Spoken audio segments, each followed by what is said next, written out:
하나님은 겸손한 자에게 은혜를 주신다. 야고보서 4장 1절로 10절. 하나님께서는 완전한 사람을 찾을 수 없으므로 은혜를 주기 위해서는 겸손한 자를 찾으신다. 하나님은 당신의 목적을 달성하기 위해서는 겸손하게 인간을 찾아오기도 하시고 또는 겸손한 자에게 은혜를 주기 위하여 기다리고 사모하기도 하신다. 이제 겸손한 자에게 은혜를 주시는 일에 대하여 다음과 같이 본문을 통해서 말하고자 한다. 1. 정욕으로 하려는 것이 없어야 된다. 1절로 3절. 너희 중에 싸움이 어디로, 다툼이 어디로 조차 나느냐. 너희 지체 중에서 싸우는 정욕으로 조차 난 것이 아니냐. 너희가 욕심을 내어도 얻지 못하고 살인하며 시기하여도 능히 취하지 못하나니 너희가 다투고 싸우는도다.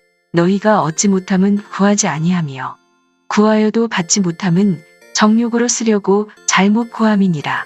하나님께서는 은혜를 주시되 그 사람이 이 은혜를 바로 간수할 수 있는 마음을 가졌느냐는 것을 먼저 보신다.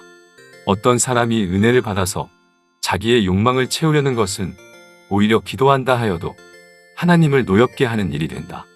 은혜라는 것은 하나님이 사람에게 요구하는 뜻을 이루기 위하여 주시는 것이니 은혜를 악용하지 말고 은혜를 받아서 자아를 희생하고 순교의 생활에 들어가기를 원하는 마음이 있어야 한다. 왜냐하면 예수님께서 죽기까지 십자가에서 참으셨기 때문에 그 이름으로 말미암아 은혜를 받는 것이니 은혜를 주는 자나 받는 자나 목적이 동등해야 된다. 사도들은 성신을 받아가지고 그때부터 피 흘리기까지 싸워나갔기 때문에 하나같이 승리하고 왕권을 받게 되었던 것이다. 욕심이란 자체는 교만에서 오는 것이니 우리 사람이 하나님의 뜻을 순종치 않고 욕심을 따른다는 것은 오히려 하나님을 대적하는 일이다. 왜냐할 때에 하나님은 택한 자에게 모든 것을 주기로 작정한 것인데 사람이 그 뜻에 순종치 않고 자기라는 생각을 앞세운다는 것은 하나님을 대적하는 원수가 된다. 우리 인생은 하나님의 피조물인 동시에 조물 주께서 우리보다 우리 사정을 더하시고 인도하시는 그 뜻에 순종하는 것 외에는 전부가 욕심이 될 것이다. 2. 타협이 없어야 된다. 4절로 5절. 가늠하는 여자들이여 세상과 벗된 것이 하나님의 원수임을 알지 못하느냐. 그런즉 누구든지 세상과 벗이 되고자 하는 자는 스스로 하나님과 원수되게 하는 것이니라. 너희가 하나님이 우리 속에 거하게 하신 성령이 시기하기까지 사모한다 하신 말씀을 헛된 줄로 생각하느냐.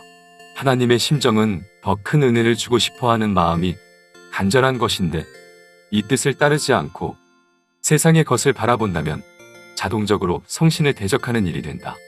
우리에게 온 성신은 밤낮으로 우리가 완전해지기를 사모하는 신이다. 성신이 온 목적은 그 사람을 이 세상의 영광보다도 더 좋은 영광을 세세토록 받게 하자는 목적인데 세상 영광을 바라본다는 것은 도저히 용납할 수 없는 큰 과오라고 보게 된다. 누구든지 세상의 것을 분토같이 보고 하나님 나라에서 오는 것만을 간절히 사모하는 자에게는 날마다 더 큰 은혜를 주어 이 땅에서도 부족함이 없고 앞으로 오는 시대에 세세 왕권을 받게 하는 것이다. 은혜라는 것은 그 분량에 따라서 주고 또 주시고자 하는 것이니 더 큰 은혜를 받으려면 성신의 인도를 따라서 행하는 자라야 될 것이다. 3. 하나님께 순종하는 자가 되어야 한다. 6절로 7절. 그러나 더욱 큰 은혜를 주시나니 그러므로 일러스되 하나님이 교만한 자를 물리치시고 겸손한 자에게 은혜를 주신다 하였느니라. 그런즉 너희는 하나님께 순복할지어다.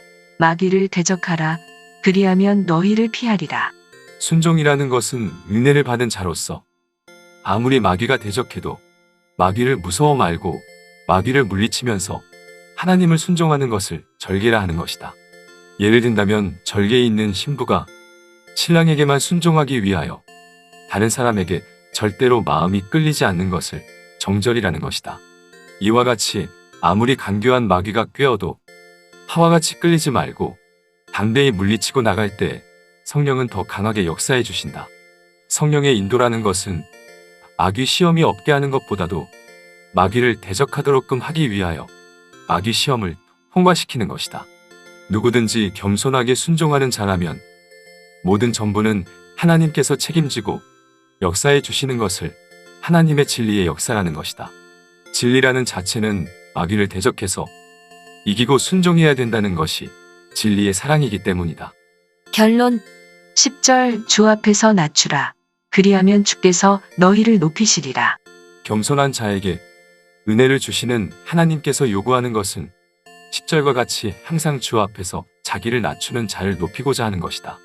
이것은 하나님께서 겸손한 사람을 찾기 위해서 마귀를 들어 역사하는데 사람들이 이 모략을 모르고 자기 위신을 높이기 위하여 마귀를 대적하지 않을 때에 마귀는 물러가지 않고 오히려 우리에게 침투해 들어오는 것이다.